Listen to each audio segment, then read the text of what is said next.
Notre dernière rubrique est consacrée cette semaine à Negin Mirsalei.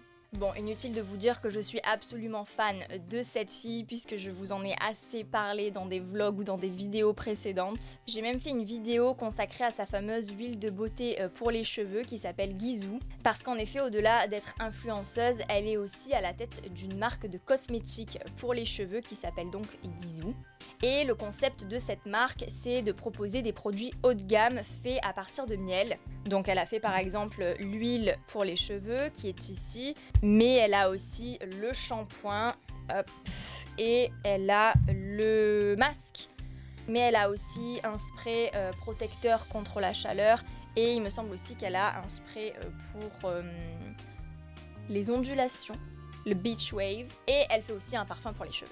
Alors c'est une idée qui lui est inspirée de sa mère qui est coiffeuse et qui a conçu il y a quelques années sa propre solution capillaire à partir du miel produit par son mari qui est apiculteur, son mari donc le père de Negin Mirsalei. Jusque là tout va bien.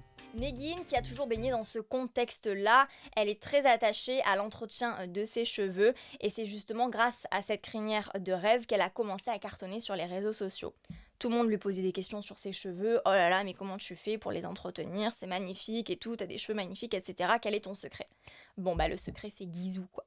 Alors c'est vrai, ces produits sont fantastiques. Je les utilise.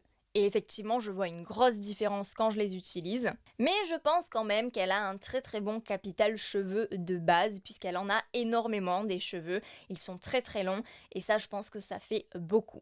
Negin, c'est vraiment un monument au panthéon des influenceurs. Elle a actuellement 6 millions d'abonnés sur Instagram, son réseau social de prédilection, comme la plupart des influenceurs mode d'ailleurs. Mais elle a aussi son site sur lequel elle est un petit peu moins active, c'est vrai. Et puis bien sûr, elle a sa chaîne YouTube sur laquelle elle postait à une certaine époque un vlog par semaine. Alors là, c'était l'âge d'or de Negin Mirsalei, j'ai envie de vous dire.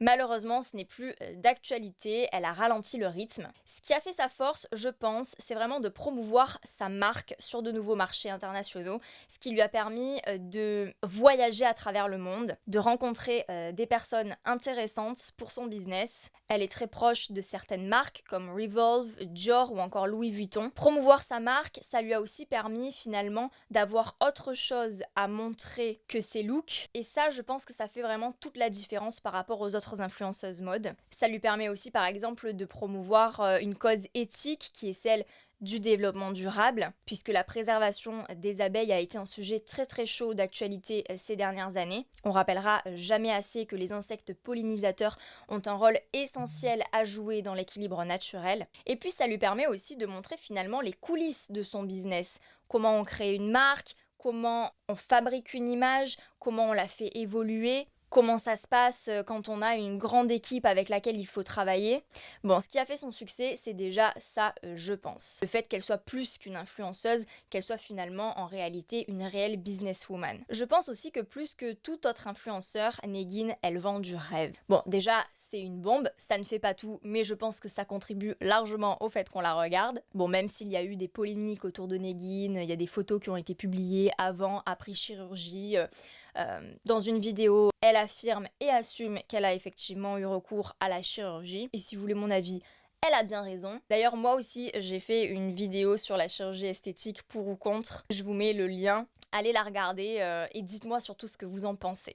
Mais le rêve que nous vend Negin, je pense qu'il vient pas que de sa beauté, il vient aussi de sa vie hallucinante en fait. À une période, je me souviens, chaque nouveau vlog, elle était dans un pays différent et parfois elle était dans plusieurs pays différents dans un seul vlog, le tout d'une semaine sur l'autre. Donc bien sûr, elle voyage dans les plus beaux hôtels, elle voyage en première classe à chaque fois, ce qui lui donne en fait l'occasion de nous montrer beaucoup de matière. Genre comment je fais ma valise, qu'est-ce que je mets dans ma valise, qu'est-ce que j'ai acheté à Londres, qu'est-ce que j'ai acheté à Tokyo, à New York. Et c'est ça qui fonctionne finalement avec les gens, c'est en fait leur faire partager de l'intérieur des choses exceptionnelles, de façon à leur donner accès par procuration certes, à des choses auxquelles ils n'ont pas accès dans la vraie vie. Bon ben grâce à Negin, nous aussi on va à la Fashion Week de Paris, nous aussi on s'assoit front row, on défile pour Dolce & Gabbana, on assiste à des essayages, on dort au Plaza Athénée, on fait la couverture des magazines, etc., etc., etc.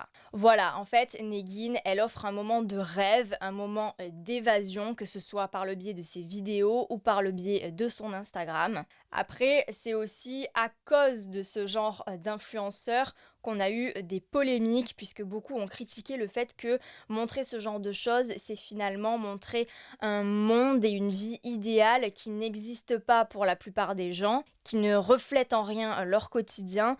Certains pensent que YouTube, c'est une plateforme qui est justement faite pour montrer la real life, et d'autres au contraire qui pensent que justement Negin, elle a tout à fait sa place sur ce genre de plateforme, puisque sur ce genre de plateforme, on cherche à voir du rêve. Bon, moi, je trouve que c'est ce qui fait la richesse des médias sociaux, c'est justement le fait d'avoir le choix, de choisir ce qu'on veut regarder. Et puis, je pense que c'est aussi assez illégitime de dire ça par rapport à Negin, puisqu'elle montre aussi sa real life, puisqu'on la voit souvent dans ses vlogs ou même sur son Instagram, dans sa vraie vie en fait. Elle vit aux Pays-Bas, dans une maison, avec son chéri qui s'appelle Maurits, son chien qui s'appelle Moussi. Et dans ses vlogs où elle reste à la maison, ou dans ses stories Instagram où elle reste à la maison, eh bien elle mène finalement, c'est vrai, une vie assez commune. Bon, certes, elle est chef d'entreprise, certes, elle a un niveau de vie assez haut, mais encore une fois, elle travaille pour, et elle a bien raison de se faire plaisir. Alors, on aime ou on n'aime pas,